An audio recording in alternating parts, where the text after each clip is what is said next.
Good afternoon and welcome to Fishing with CJ. Me and Billy Bob, Billy Bob's in the back. Billy Bob, come up and have a say hello to the people. Alright, he's not saying hello. He's looking out the window, probably, yeah, he's looking out the window. Me and Billy Bob are off heading west. We're going to have a little bit of an expedition to the west, see if we can't pick ourselves up an undulate ray or thornback or whatever else we can find, just somewhere different. It's a mark I fished last year, but I only fished it in daylight and we blanked. So today we're going to go and have a fish the ebb in daylight, and then I guess half the flood at night in the dark.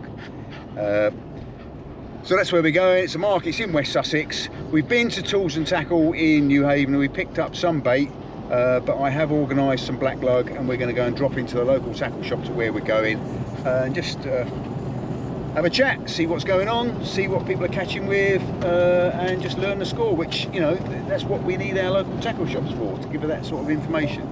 So that's what we're off to do, and I will catch you up later. Right, so we're still heading on our way west, and we've just dropped into Southern Angling Specialists just to pick up some black lug. So we've got a whole selection of baits now. So we're going to head down onto the beach and give it a go. So I'll catch you when we get there.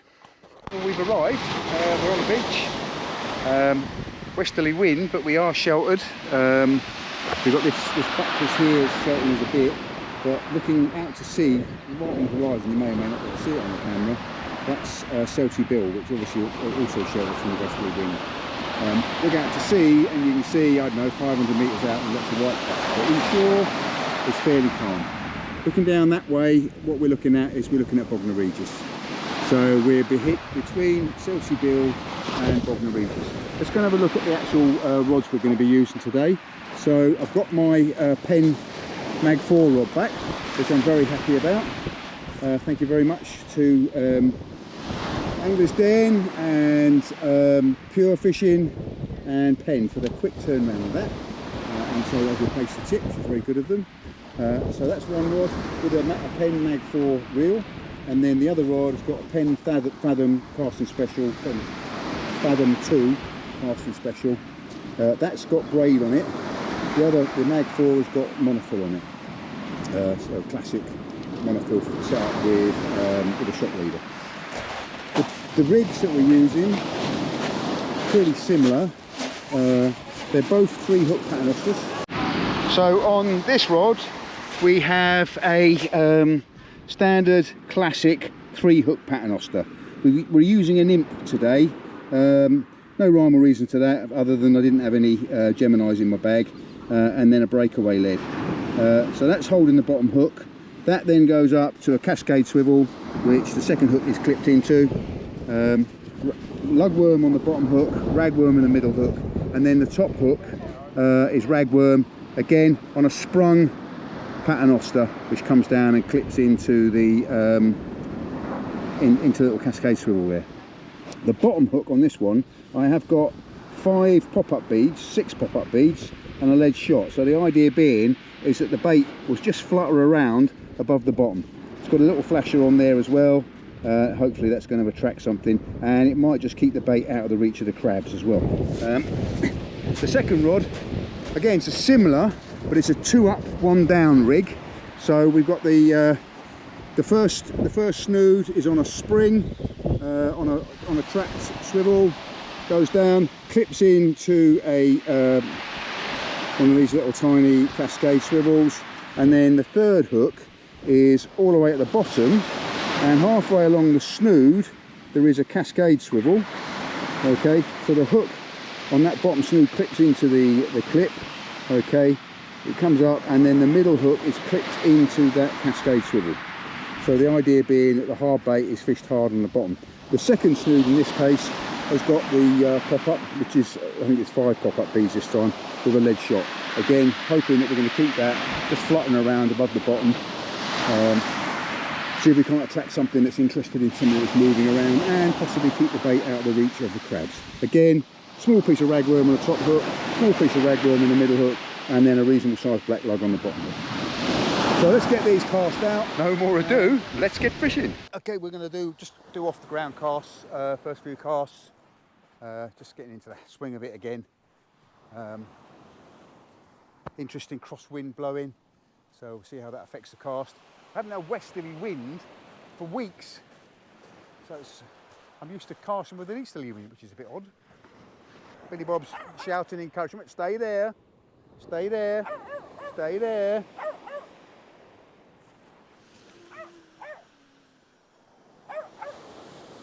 That went out all right. Woohoo!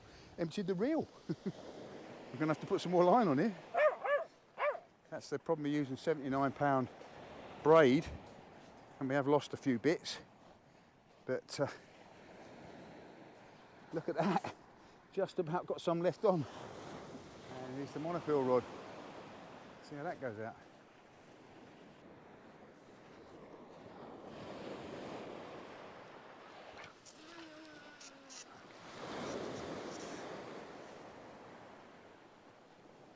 There you go.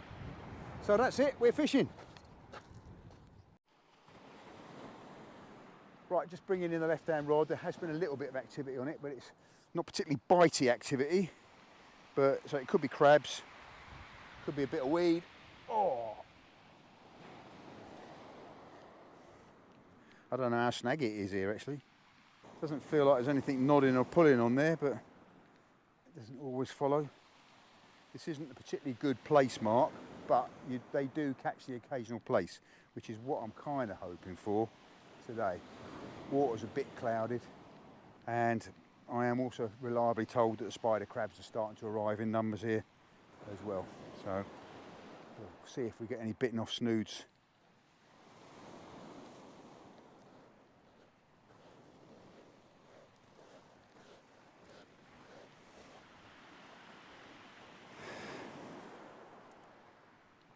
Well, interesting, the ragworm, which is just on a straight paternosters, is all gone. But the big chunk of lugworm that's on there, which has got the pop-ups holding it off the bottom, is untouched. So we're interested to see if that is an indication of crabs or what it is. But we'll rebait these hooks and get them back out. This is quite a healthy, nice sized ragworm.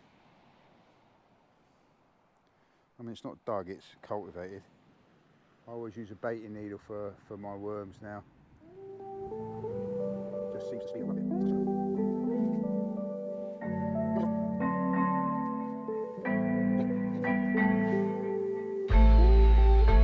What are you singing at? You're going to play with those dogs, mate?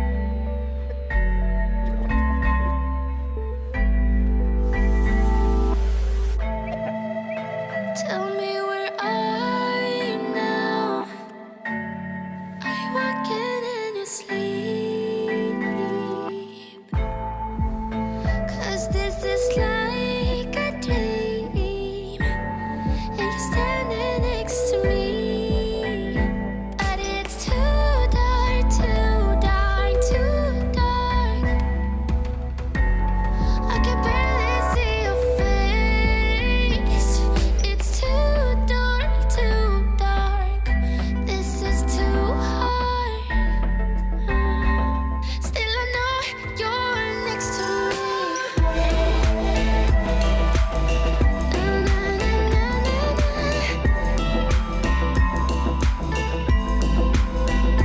But it's too dark, too dark, too dark. Still I know you're next to me. We're playing hide and seek, and you got secrets you're keeping, yeah. What's on your mind, baby? I'll be your guiding. Well, here is the Angling Addict 75. Bam! Knew he was going to come down here. Hello, Wayne. All right, mate. Camera's on, by the way. Just introducing you. You alright? Yeah. How's it going? Yeah, good. Good, good, good. Woo!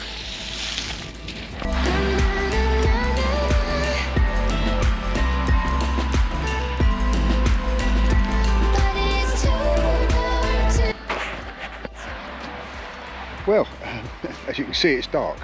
I've just brought in my worm rigs. I'm going to swap over and we're going to fish with Blueys now, because hopefully as the tide starts to push in, there's every chance that we might catch a Raymondo. And that's the plan. So far we're blanked. So far we've not caught anything. Not a sniff on worms, which is surprising. You normally catch something little on worm, but not tonight. So we'll get these rigs out and take it from there. So we've got a bluey there, half a bluey. It's been whipped on to a pennel hooks and 4.5 ounce lead, and we'll whack that out as far as we can and see what we see. Well, what can I say? In the last 12 months, I think I've blanked about 3 times, and 2 out of those 3 times I've been fishing here. So this is the second blank at this location. Now that's not saying that this is a bad mark, because it's not. It's a good mark. It fishes really well when it can. Just not tonight. I think it perhaps we're not fishing it right. I think probably would have been better.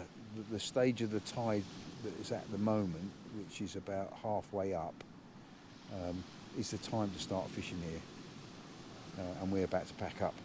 So we're probably packing up at the time we should be actually starting. But I might be wrong. Yeah, so a bit disappointing tonight, but you know, that's fishing.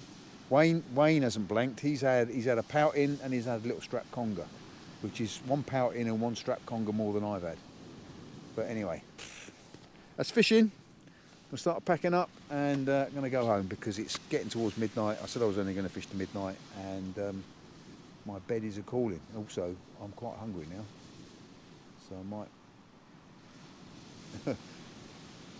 Having said that, was that a bite I've just seen? Anyway, that's fishing. Well, good morning and welcome to Sea Fishing with CJ.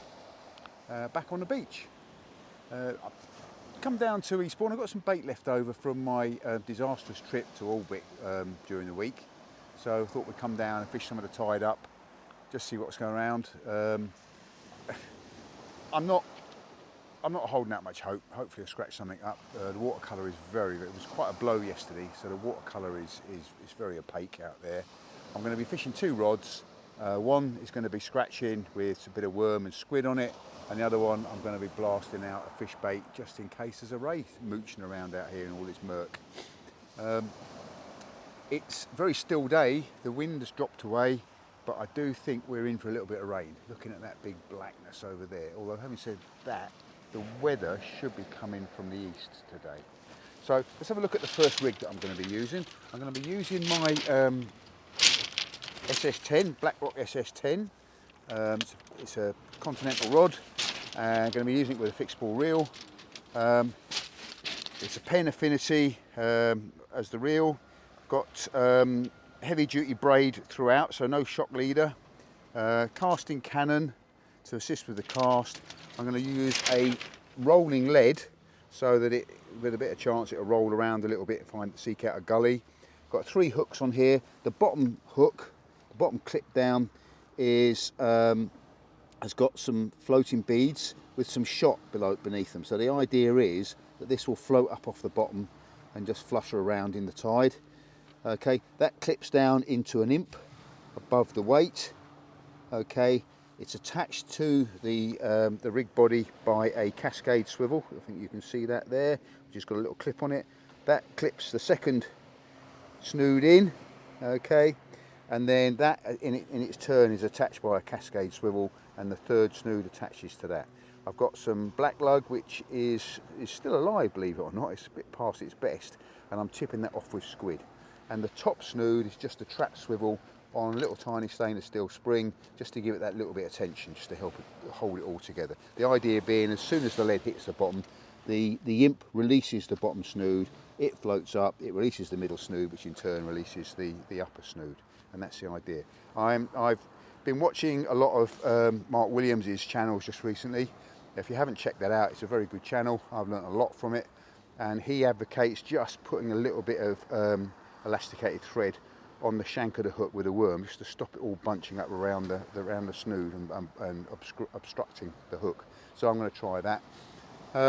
So let's get this bad boy out and tackle up the second rig, which will be, as I say, a fish bait. We've got almost a cliff of shingle here, so it'll be interesting getting up and down that. I think that I'll gradually beat a path down. And yeah, we're fishing. Now the other beauty of living in this area is that Eastbourne Beach stretches for miles, and there are many recognised marks on this beach, and I haven't fished them all. So this is a new one for me. This is a mark called Cambridge Road. I'm probably 2 bays left of the Cambridge Road mark. So halfway between Cambridge Road and Splash Point that I have fished before, which is the the tower there. So and then in the distance there, what you can see is Langley Point, which obviously I've fished several times. But there's many places between here and there that I haven't fished. I'm going to give this one a go because I've never fished this one before, and I'm led to believe that there have been some rays caught off the pier recently during the daylight, and so hopefully they're in this area, and that would be my target species, and you will definitely get a dance should we connect with a ray, even if it's a little tiny tilly one. Okay, so no more ado, let's get this thing in the water.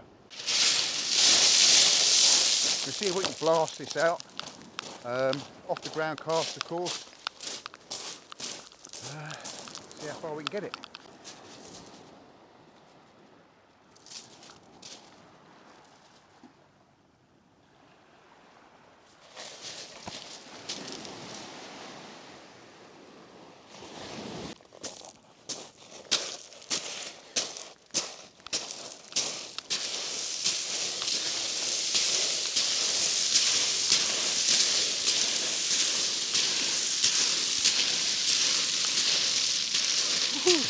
So I've worked climbing up there.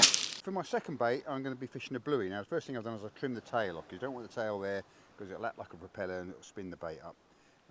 And I quite favour smaller blueys because I can cut them directly in half and have a whole half on there rather than a fillet. And to my thinking is that it contains all the guts and juices and everything inside the body. Just helps it slow leaching of scent out into the water. So we'll cut it roughly in half. We're going to use the tail section first. Now this is still a little bit frozen, which isn't a problem because it means it holds it all together quite nicely. We're using 3/0s, 2 of them in a pennel, 1 free running, but we'll twist the line onto it. And all I'm going to do is I'm going to hook this down near the end there, in under the skin and back out again, so it's just short of the end of the juicy end of the fish. And then where the hook comes out, or where the hook is going to go in, I'm going to cut a little slot to help bury the shank of the hook into the meat of the fish. That's something I saw from Graham Pullen, and it works very well. So we'll bury the shank in there, and it holding the hook nice and proud out the side of the fish, out of the side of the bait, and then good old bait elastic. And you can see this bait elastic is well used. It's probably used directly as bait. It's got that much scent in it. And we're just going to wrap that around. It's a medium strength bait elastic. I don't want the too thin because it snaps, and the too thick is just too bulky. So it's kind of in the middle of that. And we'll go around the hook a couple of times just to help keep the hook proud. And then work it up past where that shank has been buried in the body of the fish. Now the beauty of this being frozen, it means it's fairly stiff, which makes it easier to wrap the elastic on.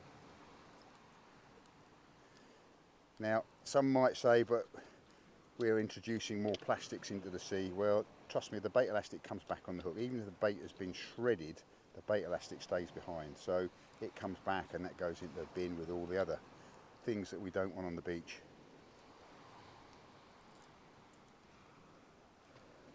And with a few wraps around the end there just to slow down the ooze of juices. Now you can see how nice and proud that hook is. And then some put a loop and put it through, but I find that if you just pull the elastic and cinch it, it stays cinched in place, it doesn't come undone. and then we bring the pennel hook up, a couple of wraps around that just to hold it in place, and then we put it through the bait in the opposite direction to the main hook, just to increase our hookability. Seldom do you actually catch a fish on that upper hook. It's really there to aid with bait presentation. But there we've got a lovely straight bait. It's going to fly nicely on the cast, nicely elastic in place. The hooks are nice and proud, and yeah, it's a good bait. So let's get that bad boy out into the water as well. This bottom hook clips into a Gemini clip. I like Gemini clips because they really do hold it in place. And then half the snood goes up, and there is an up and over device here. It's a trident up and over.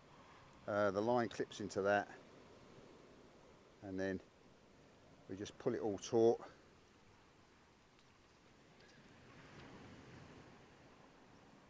And there we go, ready to go. With a breakaway lead clipped into the Gemini clip, as you can see there, going up to the up and over, which is on a spring, just help keep it taut in the cast. Put the wires of the lead in, make sure that they're nicely locked in, because we want this to be stationary on the bottom, because we want it to help with the hook up. If we get a ray take this bait and run off with it, we want it to suddenly come up short against this weight and set the hook. So I'm just going to tackle up my third rod, which is my pen. Now I did lose a set of gear the other night, so I've got to put a new shock leader on it. So the first thing I'm going to do is I've loaded the shock leader onto the rod, and we're going to tie off a link at the end for clipping my snoods onto, my rig to. And what I'm going to do is I'm going to use a 4 and 3 grinner. I like a 4 and 3. So 1, 2, 3, 4 through, and then we go 1, 2, 3 through, back round the body of it, making sure that it's coming out the same side as the line that went in. Okay, bit of saliva on there just to help it cinch down. Tighten it off up from the clip initially, and then slide it down onto the clip, and then cinch it down. And that leaves a nice castellated little knot above the link there. And we can trim that little end off there. Doesn't have to have a long tag end, because that's a very secure knot, it doesn't slip.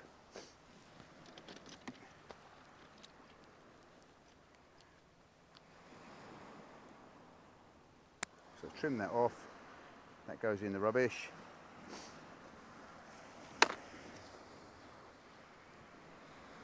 Now we're going to work out how much, because these shock leaders are too long generally, so you don't want to use the whole shock leader.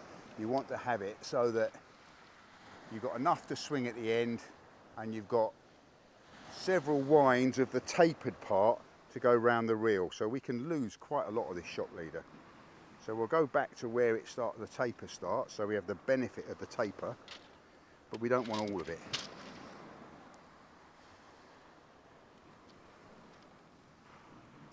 So I reckon that's about it.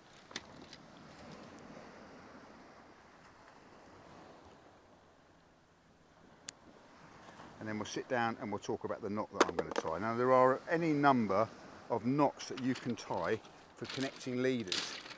And I've tried them all, and they come in and out of favour with me. So the one, look at this, got an avalanche. The one that I'm liking at the moment is, I'm not sure, is it an allbright? I don't know. Basically, fold the line over, like that.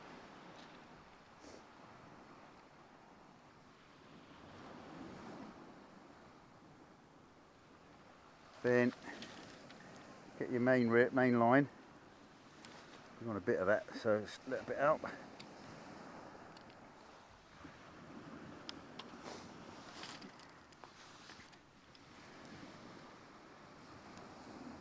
So that goes through the loop.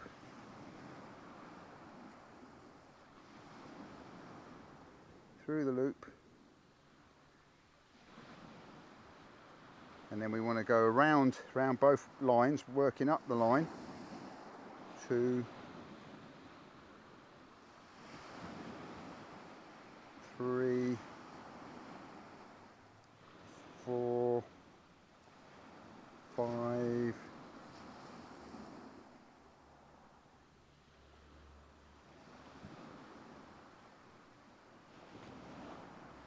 6, 7, and then we carry on doing the same, but we go back towards the loop. So 7, 8, 9, 10,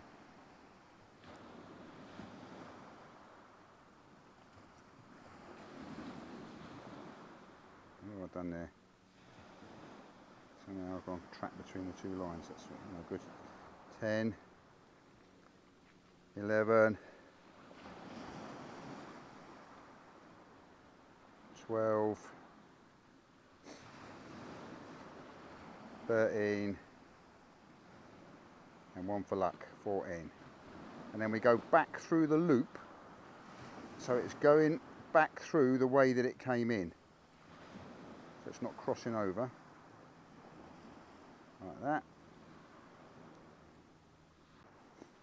And then with a bit of gob oil, I'm going to pull it. I'm going to bring it up, feed it up.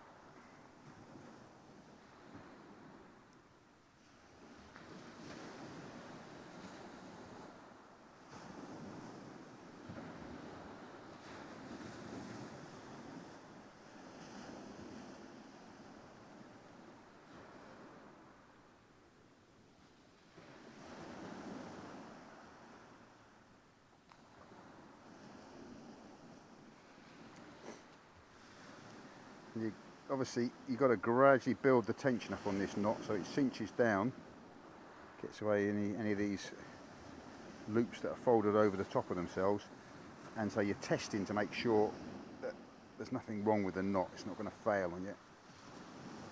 That's nice and tight, and then we trim off all those loose ends and you're good to go.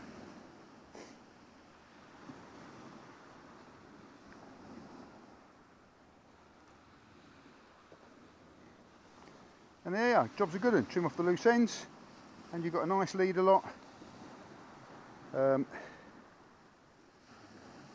Fairly streamlined for feeding through the rod rings.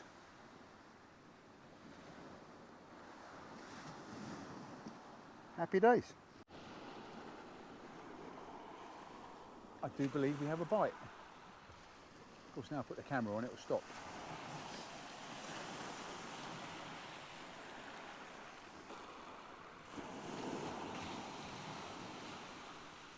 It's just quivering a little bit now. There was a definite nod just now before I put the camera on. Just give this a move.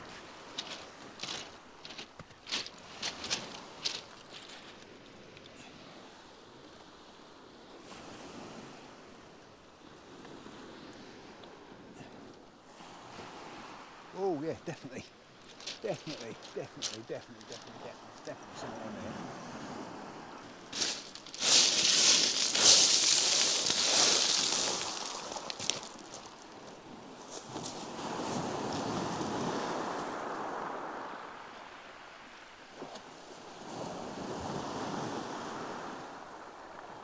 What have we got?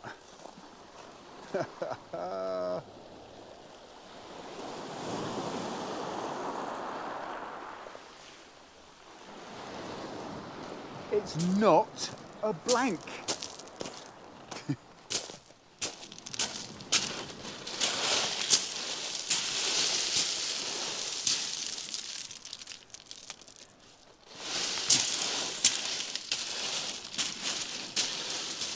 Not a blank, a monster whiting. So let's get that back and stop filming, get the baits back out and see if we can't get some more. Don't get a dance for whiting though. A big one. Not. Get it back. Well, my casting has gone to poo, so we're just going to have a few practice casts. See I can watch the videos back and critique myself.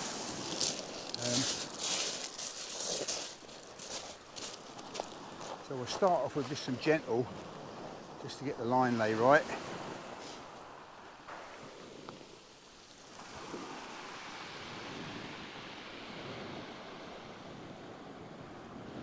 One, two.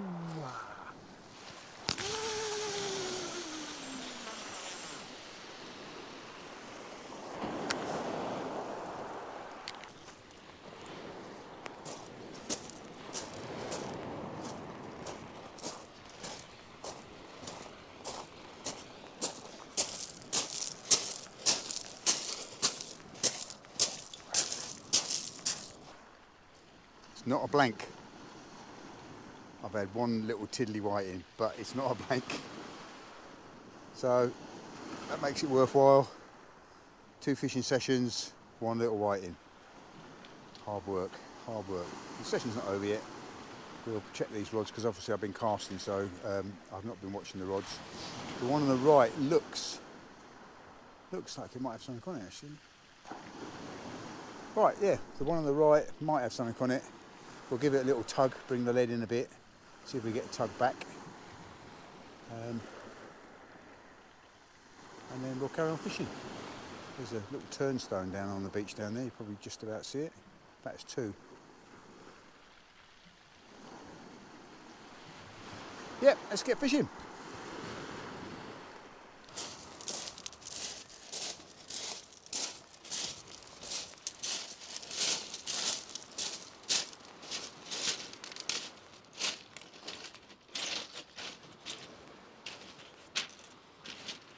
The one on the right looks like it might have something on it actually.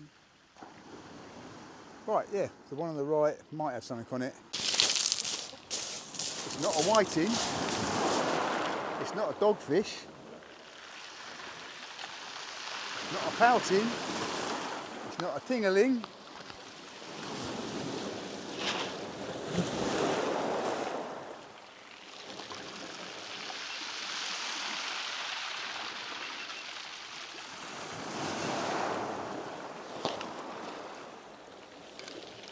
And away it goes. Whoa, off like a rocket. Cue the music.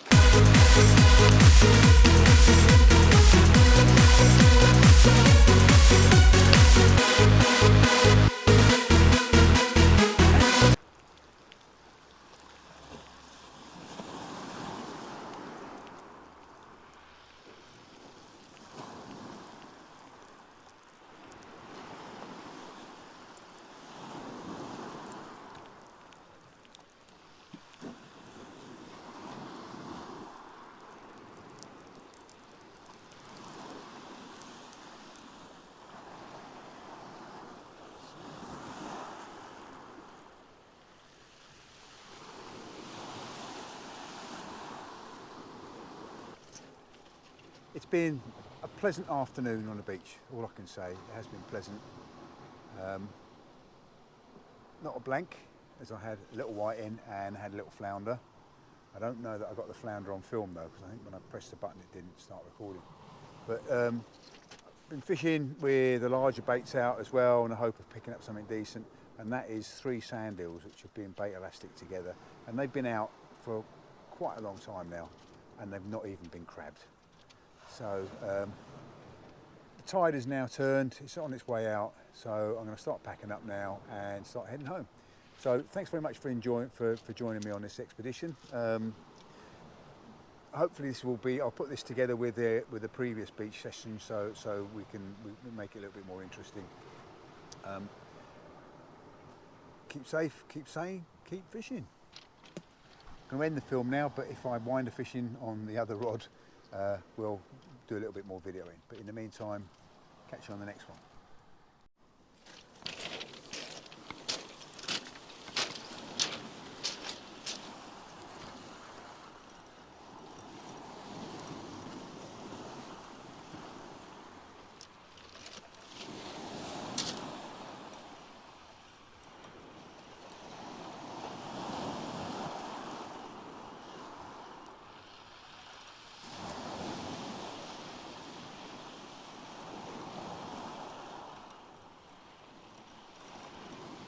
Well, blow me down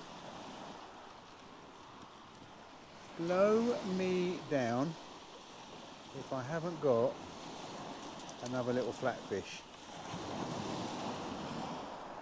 another little flounder.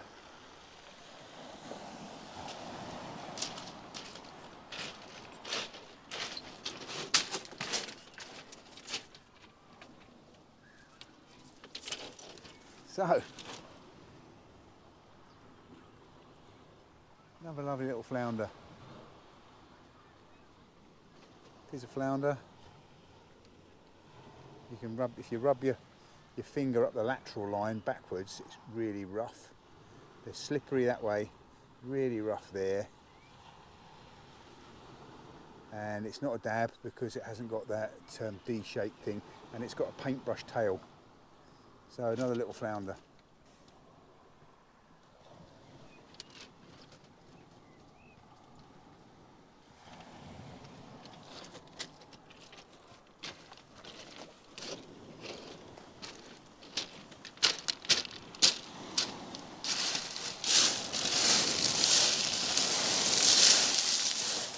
Right, so rods are in, we're packing up, we're going home. Sun's shining now, sun's come out, but in the meantime, keep safe, keep sane.